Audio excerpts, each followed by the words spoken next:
sementara kalau nanti keluar soal seperti ini dan mengacunya berarti kan mengacu ke PP 16 2018. Berarti harus penegakan perda dan perkada, terus kemudian ketentraman dan ketertiban umum, dan terakhir perlindungan masyarakat.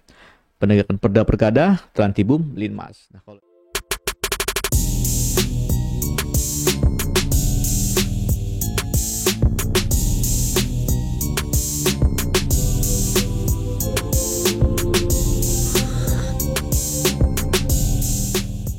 Halo Jones, apa kabar? Assalamualaikum warahmatullahi wabarakatuh. Selamat datang kembali di channel Adi Lesmanatea. Jones, kemarin ada teman kita yang DM ke saya dan bilang, Kak, ini saya punya contoh soal SKB, baru saya beli, bisa nggak saya kirim ke kakak kemudian untuk kita bahas di YouTube? Nah, saya bilang, oh ya boleh aja, silakan, jika memang perlu didiskusikan, kirim aja soal tersebut ke email saya, nanti kita bahas di YouTube. Nah, maka dari itu ya, pagi ini ya, di hari yang cerah, hari Rabu tanggal 24 November 2021, kita berjumpa lagi untuk membahas contoh soal SKB Satpol PP yang dikirim dari teman kita. Ya, ada 50 soal yang akan kita bahas. Nanti berikutnya kita akan bahas lagi soal-soal setelahnya ya. Mudah-mudahan jika ada waktu yang longgar ya. Hari ini kita bahas dan kita mengacu ke materi kisi-kisi SKB yang telah diterbitkan Menpan dan berdasarkan ketentuan-ketentuan yang ada ya, seperti misalnya PP 16 tahun 2018 ya, Permendagri nomor 26 tahun 2020 ya, Permenpan dan seterusnya. Nah, namun sebelum itu pastikan ya, bagi kalian ya, khususnya bagi kalian yang baru bergabung ya, pastikan kalian telah subscribe channel ini. Nyalakan loncengnya agar channel ini terus berkembang dan saya tetap semangat untuk terus membagikan materi-materi lainnya terkait SKB CPNS. Baik Jones, biar gak lama-lama ya, kita langsung saja masuk ke soal yang pertama. Pembinaan teknis operasional Satpol PP dilaksanakan melalui kegiatan kecuali, nah ini pembinaan teknis operasional ada di mana? Ada di PP nomor 16 tahun 2018 kalau nggak salah ya. Jadi ada beberapa kegiatan ya. Pembinaan etika ya, koordinasi Satpol PP,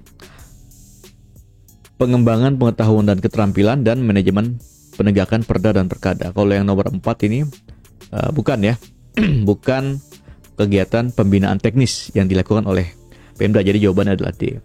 Jadi pembinaan teknis ini wajib dilakukan oleh pemerintah daerah. Nah, jadi salah satu kewajiban pemerintah daerah ya dalam PP ini adalah melakukan pembinaan teknis, kemudian menyediakan sarana dan prasarana yang lengkap ya. Terus satu lagi apa tuh Jones ya? Pokoknya ada 3 kewajiban. Coba kita masuk ke referensinya ya. PP nomor 6 ya. Pembinaan teknis. Nah, ini ya. Memenuhi hak pegawai negeri sipil Satpol PP ya. Jadi ada tiga kewajiban ya. Salah satunya adalah melakukan pembinaan teknis operasional. Ya. Jadi jawabannya adalah pembinaan teknis operasional. Jawabannya adalah pembinaan teknis operasional di sini ada pembinaan etika, koordinasi, pengembangan pengetahuan, dan manajemen penegakan perda. Kemudian seterusnya silakan kalian baca sendiri ya di rumah. PP nomor 16 tahun 2018. Nah, di sini juga sekalian saya jelaskan Jones ya. Jadi PP 16 2018 tentang Satpol PP ini adalah PP terbaru yang menggantikan PP nomor 6 tahun 2010 ya. Jadi dari PP 16 2018 ini kemudian ada aturan turunannya seperti Permendagri nomor 26 tahun 2020 tentang Trantibum Linmas ya. Trantibum Linmas, ada Linmasnya. Kalau di 2010 masih Trantibum ya. Ya, kalau di sini ada Linmasnya, Trantibum Linmas. Nah, kemudian ya, jadi Permendagri 20 ya. Permendagri 26 tahun 2020. Kalau PP 6 2010 ya, nanti aturan teknisnya turunannya ada Permendagri nomor 54 tahun 2011 tentang SOP Satpol PP ya. Ini juga akan kita bahas ya dalam kesempatan kita kali ini. Kemudian lampirannya ya. Nah, ini lampirannya, penjelasannya di sini semua substansinya terkait SOP. Dan ada Permenpan nomor 4 2014 terkait jabatan fungsional Pol PP. Nah, ini semua mengacu ke PP 6 2010. Ya. Nah, tapi yang terbaru adalah PP 16 2018, tapi terkait jabatan fungsional atau SOP mungkin kita masih akan bahas di sini karena memang aturan turunan terkait SOP itu dari PP 16 ini belum terlihat ya. Jadi nggak masalah. Jadi kita lanjut lagi ke soalnya. Mana soalnya ini? Oke. Nomor 2, yang bukan merupakan perlengkapan operasional Satpol PP adalah ya, ada perlengkapan perorangan, perlengkapan berlagu, perlengkapan patroli, dan perlengkapan perlengkapan penegakan perda. Nah, coba kita lihat ya. Sepertinya perlengkapan yang bukan ya, yang bukan. Oke, coba kita lihat perlengkapan. Nah, ya. Jadi perlengkapan operasional ini juga adalah sarana dan prasarana minimal Satpol PP yang harus dimiliki. Ya, salah satunya adalah gedung kantor, kemudian kendaraan operasional dan perlengkapan operasional Jones ya.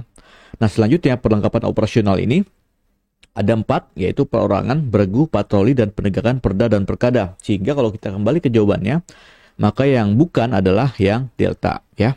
Bisa sekalian kalian baca lagi ya peraturan-peraturannya supaya bisa menambah pengetahuan yang kalian dalam rangka mempersiapkan SKB. Nomor 3, gubernur menyampaikan laporan penegakan perda secara berkala kepada kepada siapa kira-kira? Gubernur menyampaikan laporan apakah kepada presiden? Saya kira bukan presiden ya. Saya kira bukan wakil presiden ya, tapi ke menteri ya. Ke menteri kalau nggak salah. Kita coba masuk ke referensinya.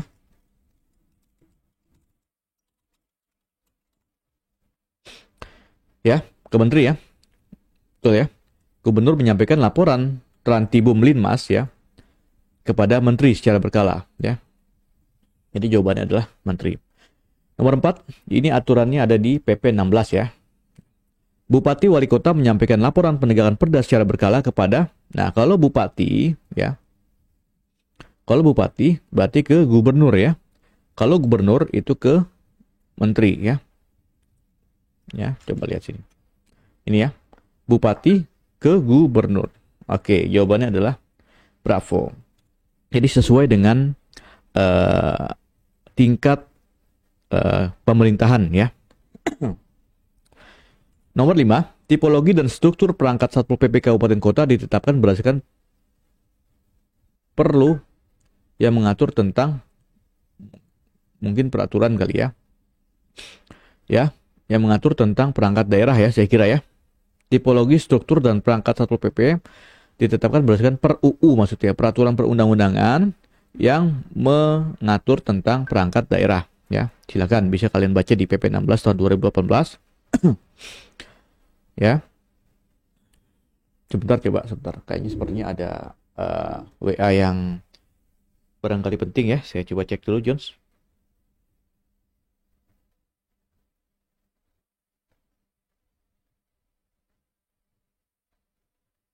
Oke.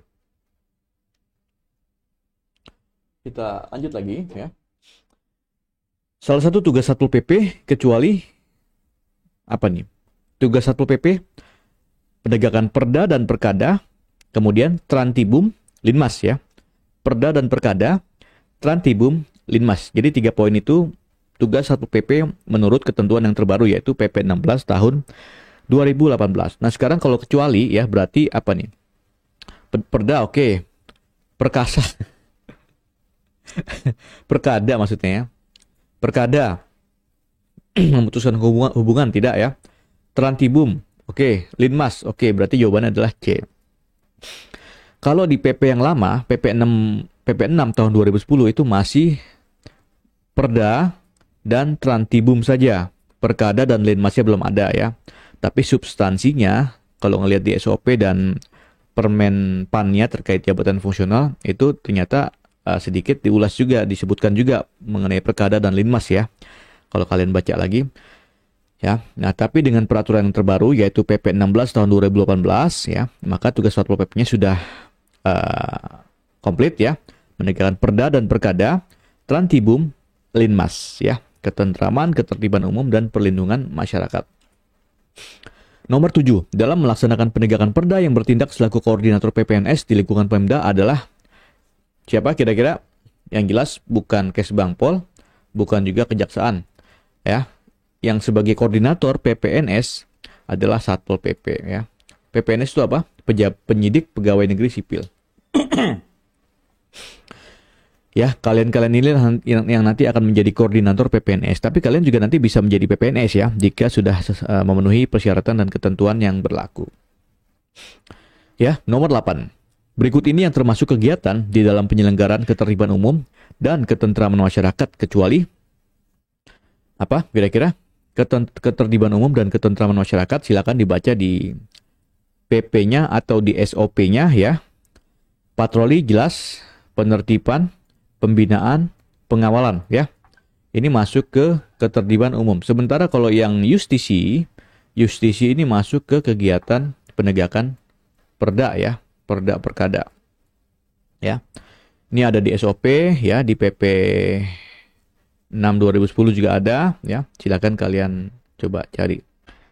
Oke, Jones, kita lanjut ke nomor 9. Berikut yang lebih tepat di dalam melaksanakan tugas Satpol PP, Menteri dapat memberikan penghargaan yang didasarkan pada pertimbangan kecuali banyak ya, saya kira. Ada profesionalitas, ada disiplin, kinerja, kesopanan, integritas. Sepertinya semuanya tidak salah ya, tapi kalau ngelihat di referensinya ya, maka yang tidak adalah kesopanan ya. Kecuali ya, ini tidak menjadi kriteria atau dasar pemberian penghargaan menurut PP 16 tahun 2018. Silakan kalian nanti sambil dibaca-baca. Nomor 10. Berikut yang lebih tepat di dalam melaksanakan penegakan perda atau perkada Satpol PP Satpol PP dapat berkoordinasi dengan kecuali ya.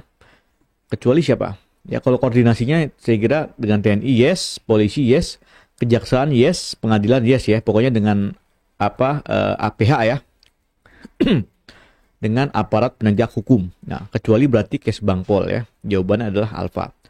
Silakan dibaca di PP 16 tahun 2018. Perhatikan uraian. A. Deteksi dan cegah dini. B. Menjadi saksi dalam persidangan. C. Pengamanan. 4. Penanganan unjuk rasa dan kerusuhan massa. E. Menjadi saksi dalam penyidikan.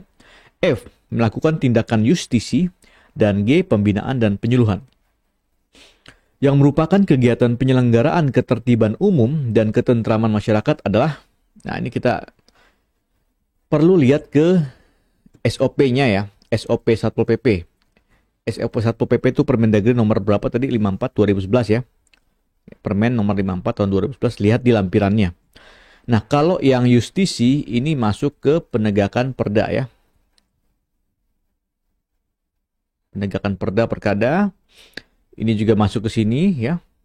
Apalagi saksi persidangan juga masuk ke sini ya. Ya.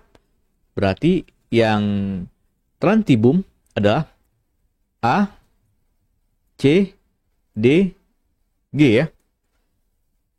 A, C, E, G ya. A, C, E, G. Oke, jawabannya adalah delta. Silakan kalian baca lagi. Jadi ada penegakan perda, perkada, ada Trantibum, ada Linmas. Tapi kalau di sini karena kita mengacu ke SOP berarti hanya penegakan perda, nomenklaturnya, kemudian Trantibum ya.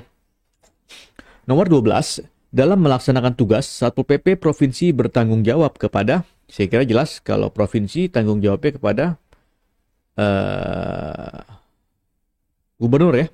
Gubernur melalui Sekda Provinsi ya. Tidak melalui Kepala Satpol PP, karena Kepala Satpol PP ya Satpol PP itu sendiri ya. Dia bertanggung jawab kepada Gubernur ya, melalui Sekretaris Daerah. Ini kurang lengkap istilahnya. Ini betul bagi Satpol PP Kabupaten Kota ya, berarti jawabannya adalah delta. Dalam melaksanakan penegakan perda, Satpol PP dapat berkoordinasi dengan, ini tadi sudah ya, dengan TNI, Polri, pengadilan, kejaksaan ya. Tidak dengan pegawai negeri sipil lain dari instansi lain. Kok sama sipil? Ya. Jawabannya adalah bravo. 14. Pemda wajib menyediakan sarana dan prasarana minimal Satpol PP merupakan bunyi dari PP nomor 16 tahun 2018 pada pasal Pasal berapa ini Jones? Nggak hafal saya kalau pasal-pasal gini ya. Ya ini saya kira ini jawaban yang pertanyaan yang paling fenomenal ya. Nanya pasal berapa? Pasal 20-an kalau nggak salah nih. Entah 21 apa entah 20 ya. Ya wis, coba kita lihat ya. PP 16 tahun 2018. Apa namanya? Menyediakan sarana. Nah ini ya. Pemerintah daerah wajib A. Memenuhi hak PNS Satpol PP, B. Menyediakan sarpras minimal Satpol PP, dan 3. Melakukan pembinaan teknis operasional. Jadi pasalnya di pasal 21 John ya. Pasal 21 Charlie. Pembinaan teknis ya, melalui kegiatan tadi apa? Ya. Pembinaan etika profesi, pengembangan pengetahuan dan keterampilan, manajemen penegakan perda ya. Kalau kita lihat di sini ya, melakukan pembinaan teknis operasional apa saja ya. Pembinaan etika, koordinasi Satpol PP, pengembangan pengetahuan dan keterampilan, manajemen penegakan perda dan perkada, peningkatan kualitas pelayanan Satpol PP, dan peningkatan kapasitas kelembagaan ya. Jadi di sini yang bukan adalah delta. Analisis berbagai aspek dalam penegakan perda dan perkada. 16. Satpol PP yang selanjutnya disingkat Satpol PP adalah, saya kira ini jelas ya, bagian perangkat daerah. Nah, bagian perangkat daerah yang apa nih? Yang menegakkan peraturan daerah dan penyelenggaraan ketentraman umum dan ketentraman masyarakat. Ini masih ngacu ke PP 6 nomor 2 tahun 2010 ya. Berarti ya karena hanya perda saja. Perda dan Trantibum ya. Nah, sementara kalau nanti keluar soal seperti ini dan mengacunya berarti kan mengacu ke PP 16 2018. Berarti harus penegakan perda dan perkada. Terus kemudian ketentraman dan ketertiban umum, dan terakhir perlindungan masyarakat. Penegakan perda perkada, Trantibum, Linmas. Nah kalau ini ya berarti masih jawabannya yang tepat adalah delta ya. Oke. 17. Ketertiban umum dan ketentraman masyarakat adalah, ini definisinya apa?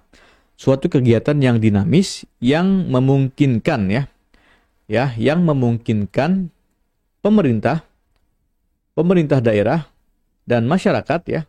Pemerintah daerah dan masyarakat dapat melakukan kegiatannya dengan tentram, tertib, dan teratur ya. Ini tidak teratur salah, ini tidak lengkap salah. Berarti jawabannya adalah delta ya. Keywordsnya pemerintah daerah dan masyarakat dapat melakukan kegiatan dengan tentram, tertib, dan teratur. Lanjut nomor 18. Tim penilai adalah tim yang dibentuk dan ditetapkan oleh pejabat yang berwenang menetapkan angka kredit yang bertugas memberikan pertimbangan dan menilai apa? Ini ada di Permenpan nomor berapa itu? Nomor 4 2011 ya. Tentang jabatan fungsional Pol PP. Ini ya. Kok 2011? Nomor 4 tahun 2014 tentang jabatan fungsional Pol PP dan angka kreditnya.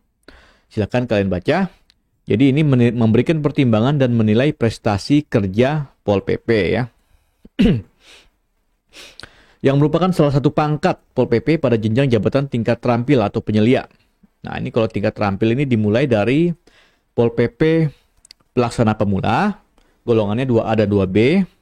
Kemudian Pol PP pelaksana, golongannya 2C atau 2D ya. Kemudian Pol PP pelaksana lanjutan, golongannya 3A dan 3B. Dan terakhir Pol PP penyelia, golongannya 3C dan atau 3D ya. Nah kalau 3C itu kan berarti penata ya. Kalau 3D penata tingkat 1. Yang mana nih penata dan penata tingkat 1? Berarti E ya. Oke, ini kalau yang A sampai D, A sampai C ini golongan 2 ya.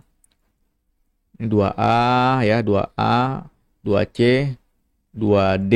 Ya, penata muda ini 3A ya. Ini 3A. Nah, yang 3C itu adalah penata ya.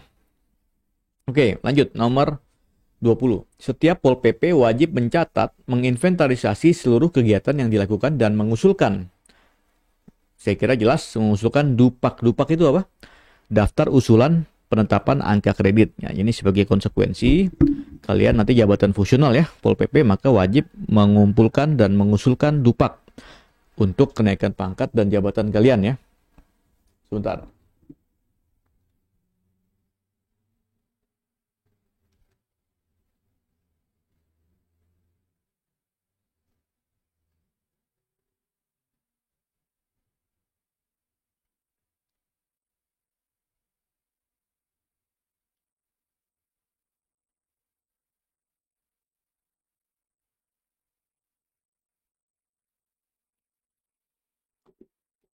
Oke, lanjut. Pejabat pengawas. Pejabat pengawas itu eselon berapa gitu ya? Pejabat pengawas itu eselon 4 ya. Eselon 4 kalau nggak salah. Kalau pejabat administratif eselon 3 ya. Eselon 2 itu pejabat tinggi kalau nggak salah ya. Atau pejabat apa? Saya kurang begitu hafal ya. Tapi nanti silakan kalian googling lah ya. Googling. Nomor 22, apabila pada suatu unit kerja tidak terdapat Pol PP untuk melaksanakan tugas sesuai dengan jenjang jabatannya, maka Pol PP lainnya yang berada di satu tingkat di atas satu tingkat di bawahnya dapat melaksanakan kegiatan tersebut. Paling rendah adalah, nah ini artinya kita bisa melaksanakan tugas dan fungsi jabatan fungsional Pol PP yang di atas kita atau di bawah kita. Misalnya kalian Pol PP Pol PP pertama misalnya, Pol PP ya pertama ya. Karena belum ada yang Pol PP muda, maka kalian mengerjakan tugas-tugas Pol PP muda. Nanti kalian dapat angka kredit sebagai Pol PP muda tapi 80%. Di sini pertanyaannya bla bla bla bla, paling rendah adalah pejabat ya fungsional ya. Tidak ada yang lain ya, hanya fungsional yang bisa begini. Oke, nomor 23, sesuai dengan pasal 12 Permenpan nomor 4 2014, setiap Pol PP wajib menyusun SKP. SKP ini apa? Sasaran ya. Sasaran ya. Sasaran apa? Sasaran kerja kah? Sasaran kinerja? Silakan kalian baca. Setahu saya sasaran kerja pegawai ya, SKP. Kalian baca di Permenpannya. Nomor 24, susunan keanggotaan tim penilai sebagai berikut kecuali seorang ketua merangkap anggota, seorang wakil ketua merangkap anggota, seorang sekretaris merangkap anggota, maksimal 4 anggota, paling kurang 4 anggota. Coba kita lihat.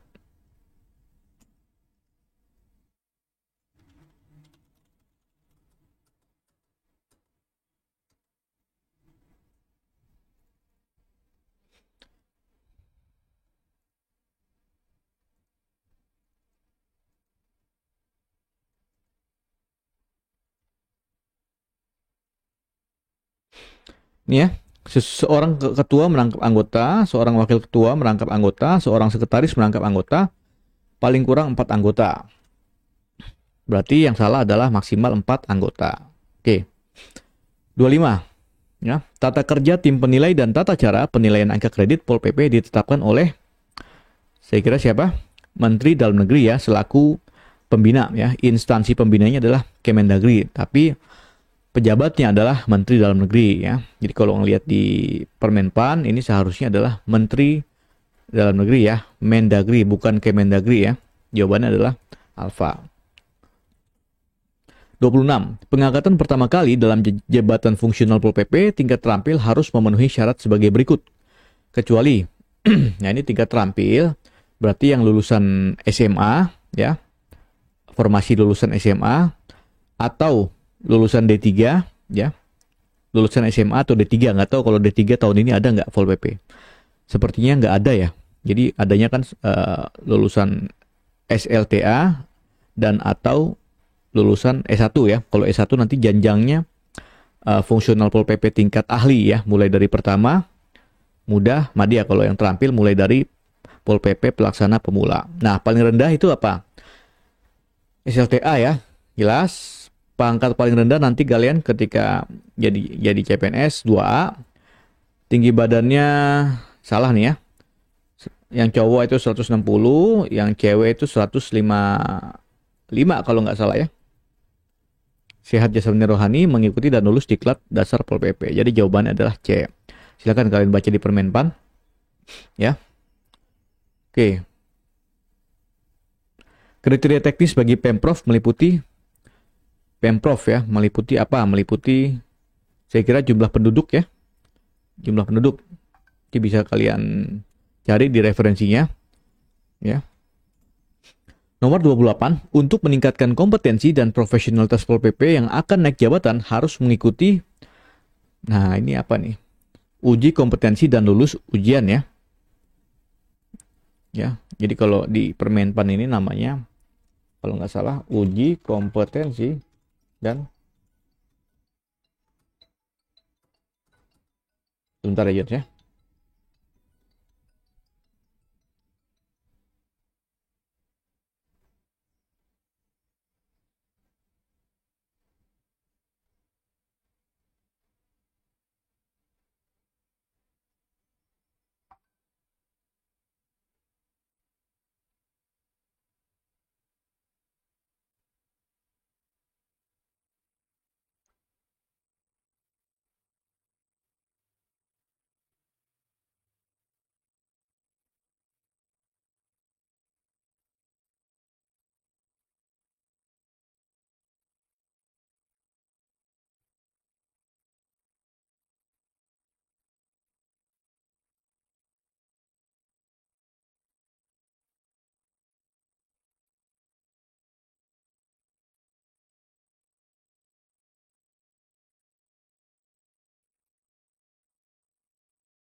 Oke, sorry ya.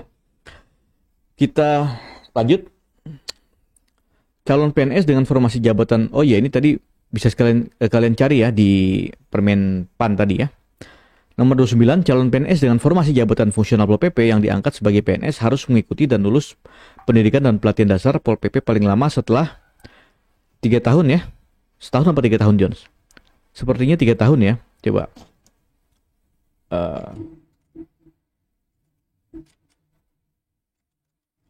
Ikuti dan lulus. Ini tadi ya, lulus uji kompetensi ya. Kemudian yang invasing ya, sorry. Nah ini ya. Calon PNS dengan formasi jabatan fungsional Pol PP setelah diangkat PNS paling lama 3 tahun harus mengikuti dan lulus diklat dasar Pol PP ya. Oke, kita lanjut ya. Nomor 30, penilaian dan penetapan angka kredit terhadap setiap Pol PP dilakukan paling kurang 1 kali dalam setahun ya. Jawabannya adalah C. Ya. Coba ya. Paling kurang.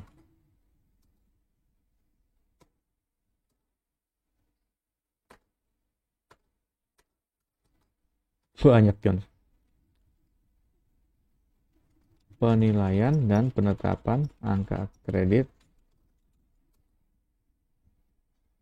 Nah ini ya. Paling sedikit 1 kali dalam setiap tahun ya. Oke.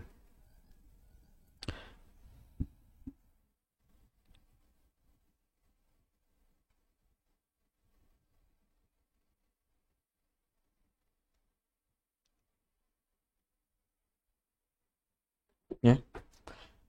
Nomor 31. Tim penilai angka kredit beranggotakan sekurang-kurangnya berapa orang? Setahu saya ganjil ya. Kalau ganjil minimal 5 apa 3 ya. Kalau mau ditambah ya ganjil ya.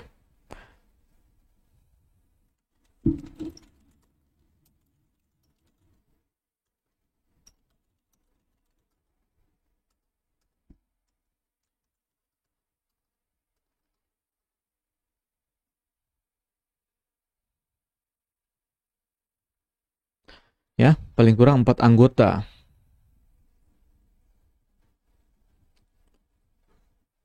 Hmm.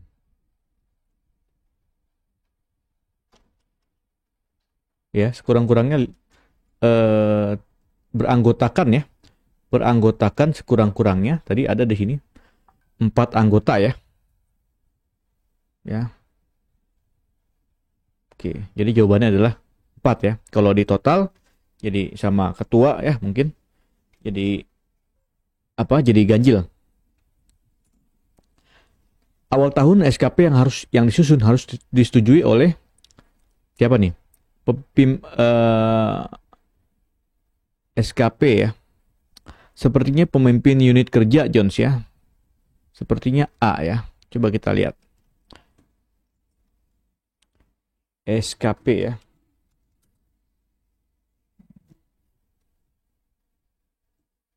Nah ini. Disetujui dan ditetapkan oleh pimpinan unit kerja dan atau atasan langsung ya. Ya. Pimpinan unit kerja dan atasan langsung. Nomor 33. Apabila Pol PP secara bersama membuat suatu karya ilmiah di bidang tugas Pol PP, berapa banyak orang yang diizinkan dalam satu kelompok kerja? Berapa banyak orang yang diizinkan? Maksudnya maksimal ya kali ya. Kalau satu orang boleh, 2 orang boleh ya. Coba kita lihat. Karya ilmiah. Ya. Kalau bersama-sama 2 orang boleh, 3 orang, 4 orang ya. Di sini tertulisnya 4 orang paling besar. Berarti jawabannya adalah delta. Ya. 34. Berikut ini merupakan jenjang jabatan Pol PP tingkat ahli dari yang paling rendah sampai yang paling tinggi, yaitu kalau ahli berarti lulusan S1 ya, mulai dari pertama, muda, dan madya ya. Pol PP pertama, mana pertama, muda, madya, jawabannya adalah B. Bukan medium, bukan height ya. Ini bikin soalnya kebangetan juga nih. Apa kayak gitu masa medium masa high. Oke. 35 yang dimaksud dengan angka kredit dalam pada Permenpan nomor 4 tahun 2014. Saya kira jelas angka kredit adalah suatu nilai dari butir kegiatan dan atau akumulasi nilai butir-butir kegiatan yang harus dicapai oleh Pol PP dalam rangka pembinaan karir yang bersangkutan ya. Adalah A ya. Silakan kalian baca di Permenpan. Jadi bukan untuk mendapat tunjangan tambahan, bukan untuk mendapat tunjangan tertentu ya. Ya, jadi nomenklatur yang terdefinisi adalah seperti ini, alfa ya di Permen 4.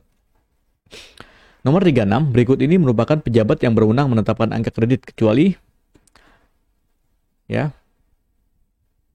bukan kepala daerah ya, bukan ya. Kalau di kabupaten kalau yang dirjen pemerintahan umum dia untuk Pol PP yang fungsional madya golongan 4B dan 4C ya. Fungsional madya, Pol PP madya golongan 4D dan 4C. Tapi kalau yang di bawahnya 4A ke bawah, baik itu tingkat terampil maupun tingkat ahli ditetapkan oleh kepala Satpol PP masing-masing. Yang di provinsi ya oleh Satpol PP provinsi, yang kabupaten kota adalah yang ya oleh kepala Satpol PP kabupaten kota ya. Jadi bukan kepala daerah. Nomor 37. Berikut merupakan pernyataan yang benar terkait ketentuan angka kredit pembuatan karya tulis ilmiah di bidang tugas Pol PP. Oke, ini kalau dilakukan secara bersama-sama ya. Nanti bisa kalian baca. Kalau 2 orang ini bukan dibagi 2, bukan 50-50 ya, tapi 40-60. 40 buat si penulis, 60 buat si penulis dan 40 buat si penulis bantu. Ini ya, yang betul ya. Oke. Kalau 3 orang itu bukan 40, 30, 30 ya, tapi terdiri dari 3 orang penulis, 40%, 30, 30. Coba ya, saya agak lupa-lupa ingat.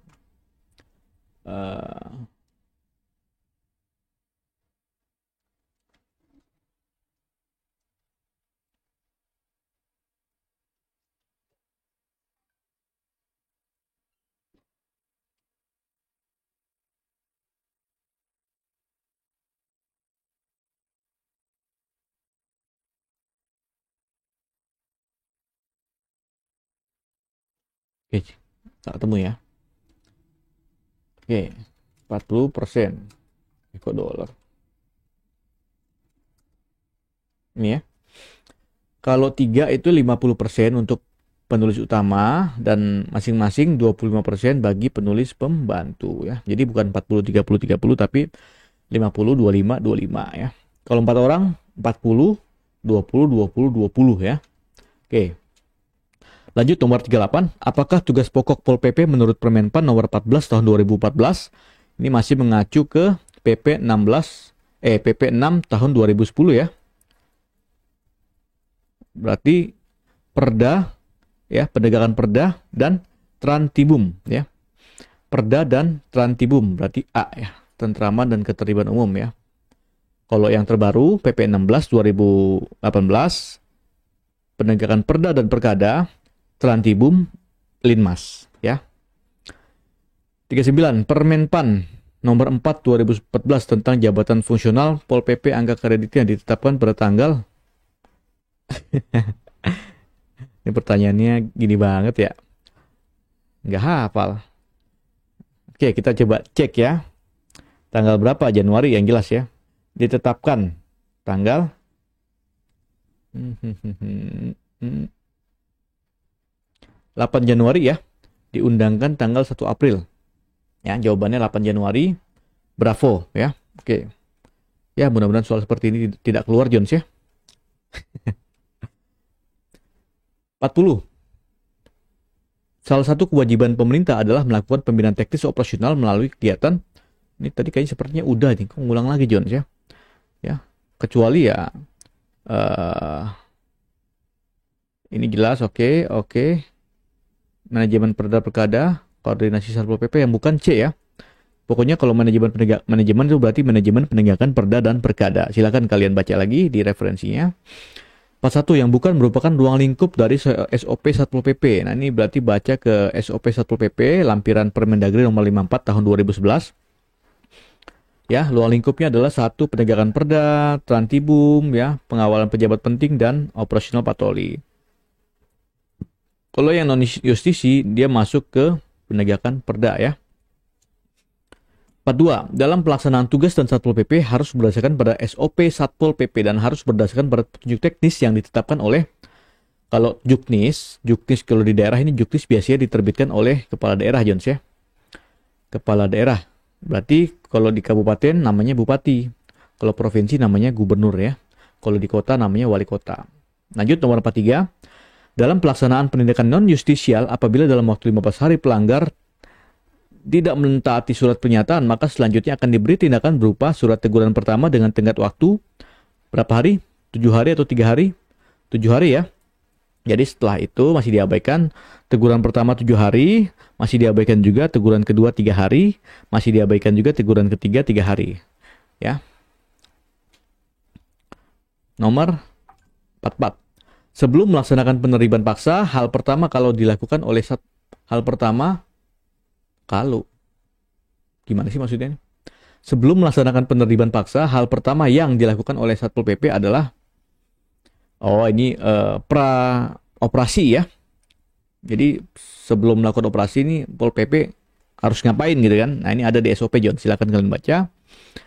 Pemantauan saya kira oke. Betul ya, kita lakukan pemantauan macam jadi intel begitu. Ya. Memberitahukan terlebih dahulu terhadap masyarakat dan badan hukum yang akan ditertibkan, ya betul. Melakukan koordinasi dengan instansi terkait, melakukan perencanaan operasi. Sepertinya betul semua, Jones. Terus yang ditanya apa? Bukan kecuali ya. Sepertinya betul semua kalau nggak salah nih. Coba kita lihat ke SOP-nya. Lampiran ya.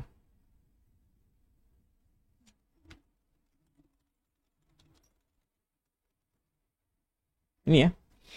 Pra operasi penertiban memberitahukan kepada masyarakat dan badan hukum yang akan ditertibkan. Betul ya, B ya.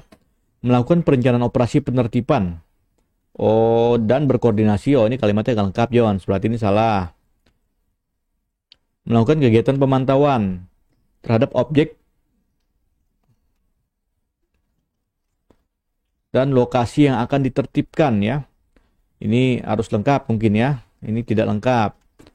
Hasil dari kegiatan pemantauan menjadi dasar untuk menentukan waktu yang dianggap tepat. Ya betul, di sini tapi nggak ada.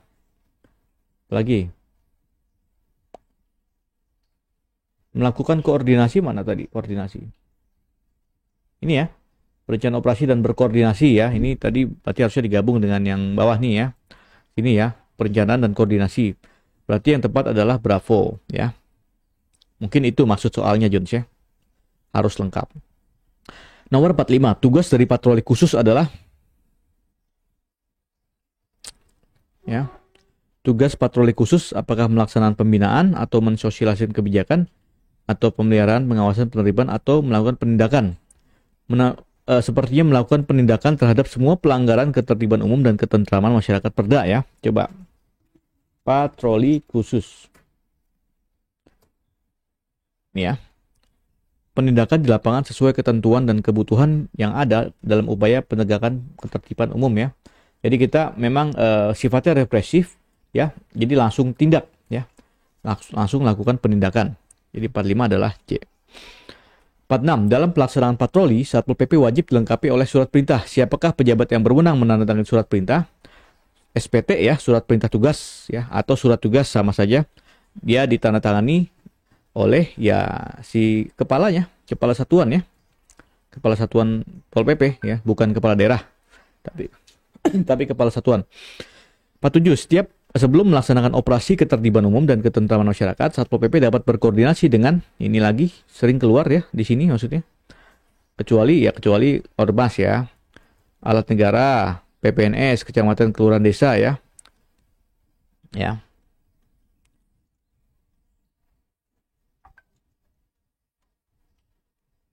Tadi ya, yang koordinasi tadi ya. Mana tadi koordinasi?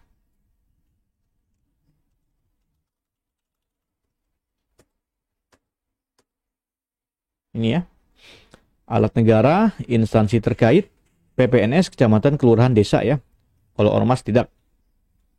Nomor 48. Siapa pejabat yang berwenang melakukan pemeriksaan terhadap tersangka dan saksi dalam terjadinya pelanggaran terhadap Perda? Yang berwenang adalah penyidik PNS, yaitu PPNS. Jadi bukan kepala satuan, bukan kepala SKPD, ya, bukan juga penyelidik TNI Polri, tapi PPNS ya. Nah kalian nanti juga bisa jadi PPNS ya, kalau sudah memenuhi syarat. Silakan dibaca di SOP-nya ya. 49. Berapakah tenggat waktu yang diberikan sejak dikeluarkannya surat teguran pertama terhadap pelanggar Perda? Tadi gimana?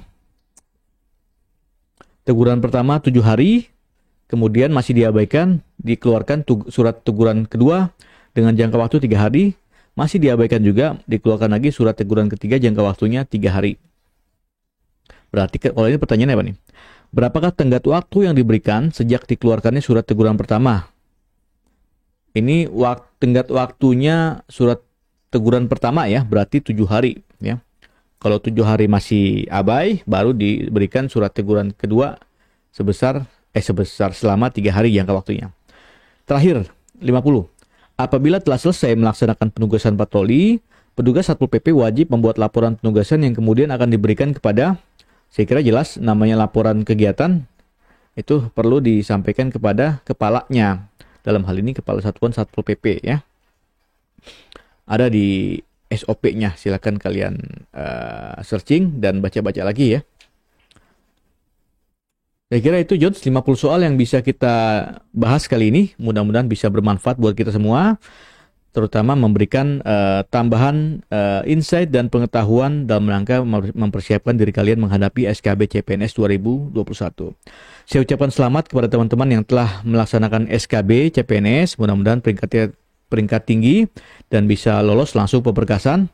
Dan saya ucapkan semangat kepada teman-teman yang baru mau nanti mengikuti SKB, entah hari ini, entah besok lusa dan seterusnya. Tetap semangat dalam berjuang dan belajar ya, dan terutama harus selalu ingat ya, dosis dari saya 3 kali sehari, dosis latihan untuk kalian. Sampai jumpa.